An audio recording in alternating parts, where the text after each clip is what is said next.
Merci déjà, Philippe, de m'avoir invité pour cette conférence qui est pour moi déjà une première réponse à des solutions qu'on peut apporter à la défiance envers les sciences. Et qui, de plus, cette conférence, elle se passe dans le cadre de la fête nationale de la science, enfin la fête de la semaine de la science, qui elle-même, à l'UPEC, on a décidé que c'était une émanation maison d'un festival qui s'appelle Éclat de Science et qui dure donc sur tout le mois d'octobre. Donc oui, effectivement, comme Philippe le disait, ça tombe bien à l'intervention précédente, puisque en fait, ça questionne une pratique, en tout cas, ça présente une pratique qui est existante à l'UPEC et qui est en fait celle des assemblées délibératives. Alors, je vais pas spécifiquement axer ma présentation sur une assemblée délibérative, mais en fait, je vais questionner des pratiques parce que, effectivement, comme ça a été aussi rappelé, euh, la défiance et la confiance envers la science, c'est aussi, ça questionne aussi des pratiques de scientifiques. Oui, c'est juste pour dire que, effectivement, ma présentation, comme je le disais, elle se passe dans une séquence sur des solutions apportées à la défiance. Alors, il y a plusieurs pistes qui ont été proposées et formulées.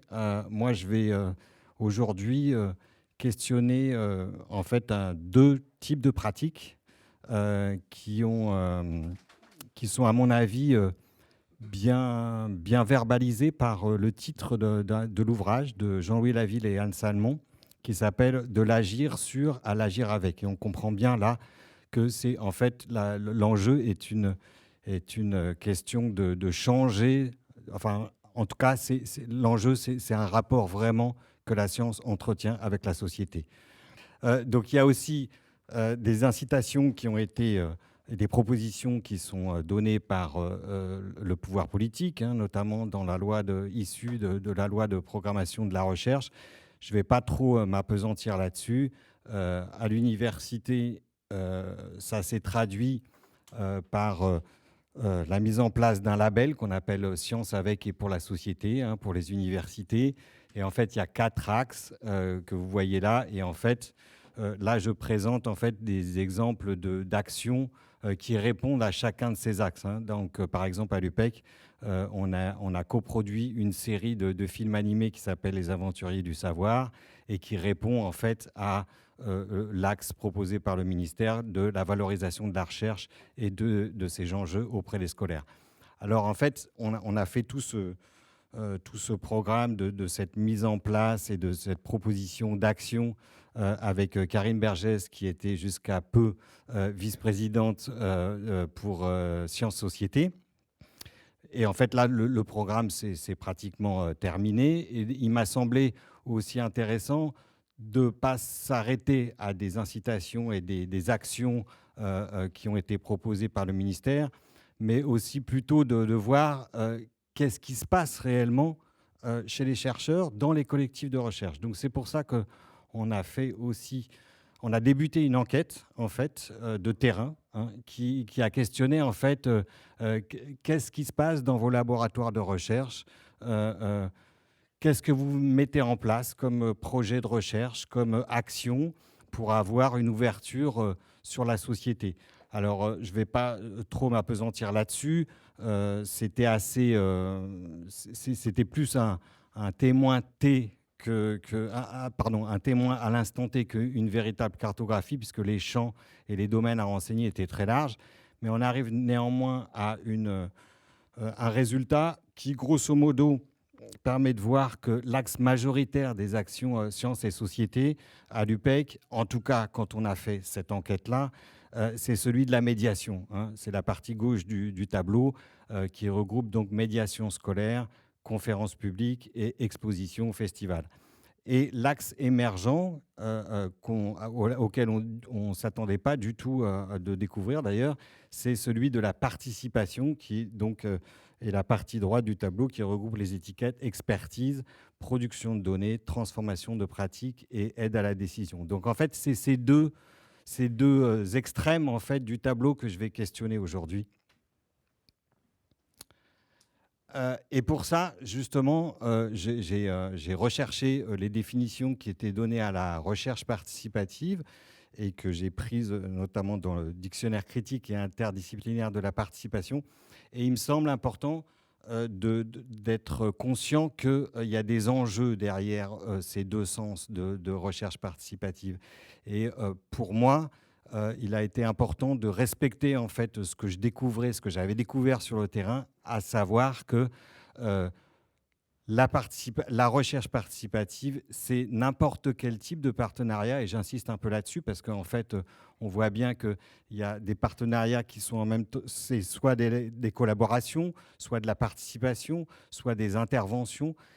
Et donc, c'est des partenariats entre le monde académique, c'est-à-dire scientifique académique, et des membres de la société civile avec l'objectif de produire des connaissances, alors que le second sens fait beaucoup plus référence à un enjeu de pouvoir dont on a parlé, et où il s'agit de repositionner les rapports traditionnellement vus comme étant ceux du chercheur expert en relation aux néophytes.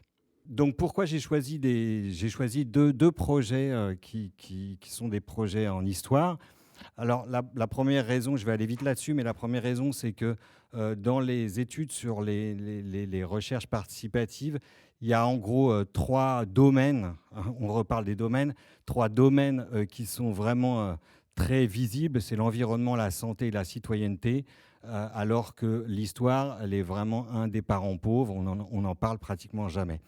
Donc les deux projets, c'est un festival d'histoire populaire dont peut-être les étudiants vous avez entendu parler ces 3 dernières années. Et il y a un autre projet. Alors le festival d'histoire populaire, ça a lieu à la fin mai. C'est quelque chose qui se passe uniquement en présentiel.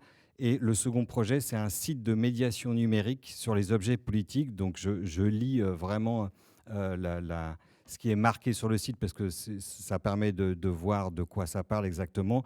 Donc ObjetPol, objet politique, vise à saisir la place et le rôle des objets et de la culture matérielle dans les processus de politisation en France au siècle des révolutions, 1789-1880.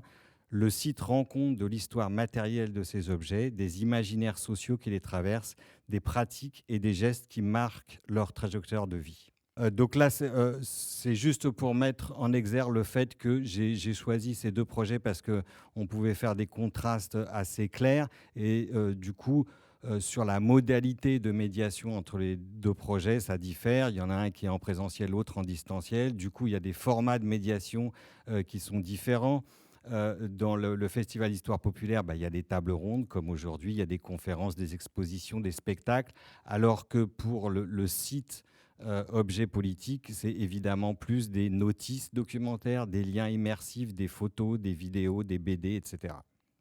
Voilà, donc j'ai fait du coup une deuxième partie de l'enquête qui a consisté à faire des entretiens avec les porteurs de ces deux projets. Donc c'est un guide semi-directif qui porte sur 3 étapes des projets: l'organisation du collectif, les dispositifs et les formats de médiation utilisés, notamment pour les savoirs non académiques, et essayer aussi de questionner l'étape de l'impact des actions qui ont été entreprises. Donc pour questionner la participation dans ces deux projets, notamment en ce qui concerne les pratiques des collectifs, est-ce qu'il y a de la codécision, est-ce qu'il y a de la co-construction, de la cogestion, de questionner aussi la circulation des connaissances, comment les connaissances circulent avec les différents publics, et pour questionner aussi l'usage des connaissances qui ont été produites lors du montage de ces projets. Donc pour ça, j'ai utilisé un cadre d'analyse qui s'appelle le cadre du commun, qui est proposé par le philosophe Pierre Dardot et le sociologue Christian Laval. Et pour 2 raisons. D'abord, la première, c'est que pour eux, la connaissance, c'est un bien commun, donc comme l'eau ou tous les autres écosystèmes. Donc la première conséquence à ça, c'est que ça ne nécessite pas de fonder un modèle spécifique pour s'engager dans une démarche renouvelée de la science, mais qu'au contraire, ça s'appuie sur un principe général qui est partagé par de nombreux mouvements sociopolitiques actuels, qui sont très divers, mais qui reposent tous sur le socle de l'action commune, Et du coup, l'originalité de ce cadre-là, de leur démarche, c'est d'affirmer avec force que le commun, c'est un principe politique de démocratisation. Et du coup, bah, j'ai cherché euh, quelles sont les pratiques dans ces deux projets de recherche et dans les deux collectifs qui répondent ou qui répondraient aux caractéristiques du commun. Là, juste pour dire que, en fait, en ce qui concerne l'organisation elle-même des collectifs, on voit que c'est quand même assez classique, hein. C'est en gros un modèle nucléaire, c'est-à-dire vous avez des enseignants-chercheurs au centre du projet qui sont en fait le centre de tout, et éventuellement ils peuvent intégrer d'autres membres, notamment des enseignants, mais qui ne sont pas forcément chercheurs, hein, des enseignants par exemple dans le secondaire, et éventuellement aussi des partenaires, notamment dans ce que j'appelle le deuxième cercle, c'est-à-dire le musée Carnavalet pour Objets politiques ou les éditions Anamosa pour le Festival d'histoire populaire. En revanche, pour la prise de décision commune, bah là, je vais juste lire ce qui est en gras, hein, parce que le temps passe assez vite.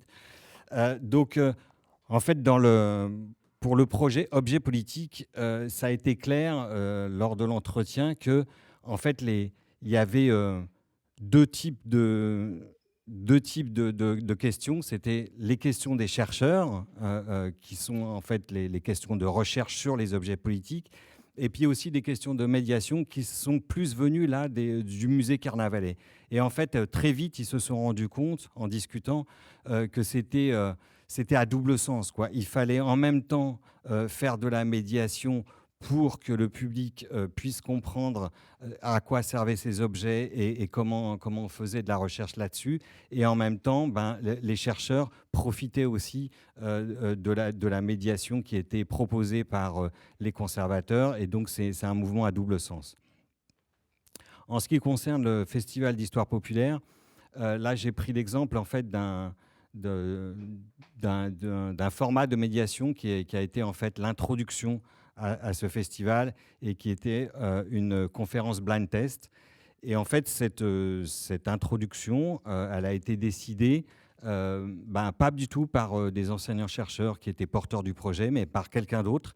Et donc, finalement, l'idée a fait son chemin et ça a été adopté avec une petite modification, c'est que le cercle des enseignants-chercheurs a dit « Oui, d'accord, mais on ne peut pas juste proposer une conférence blind test, donc on va un petit peu truquer pour que nous, les chercheurs, on intervienne à certains moments de la conférence pour donner des indications un peu plus précises sur telle et telle chanson. » Donc, ce que je peux dire, c'est que la codécision, c'est quand même un signal faible de l'autodétermination, dans le sens où, effectivement, il y a des décisions qui sont prises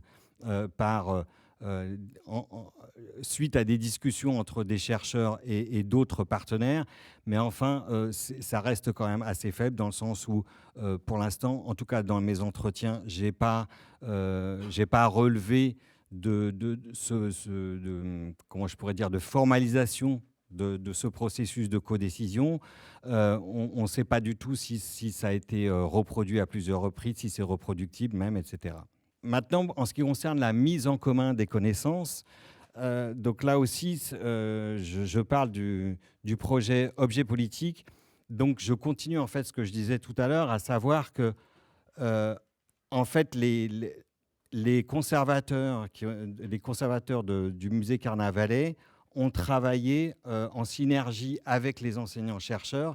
Et en fait, on s'aperçoit que les informations qui se donnaient les uns les autres permettaient d'enrichir le travail de chacun des enseignants et des chercheurs et des conservateurs. Donc du coup, c'est ce que j'ai appelé un enrichissement des études et des notices. C'est ce que je montre sur le schéma d'à côté. Et tout ça fait que ça remonte finalement vers le grand public. Donc il y a une circulation à double sens qui profite à un public. Pour le Festival d'histoire populaire, c'est un petit peu plus délicat, un petit peu plus compliqué, dans le sens où là, le public, en fait, les interactions, disons la mise en commun des connaissances avec le public est citée par les porteurs du projet comme étant une expérience. Excusez-moi. Donc, ce qu'ils appellent expérience, c'est en fait, grosso modo, en fait, c'est des interactions entre publics. Donc là, je donne l'exemple d'une séance de cinéma qui a eu lieu là au cinéma du Palais.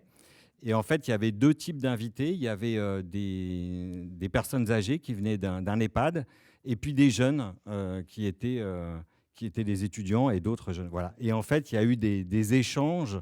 Alors moi, je n'ai pas pu assister à cette séance-là, donc c'est juste ce qui s'est dit, hein.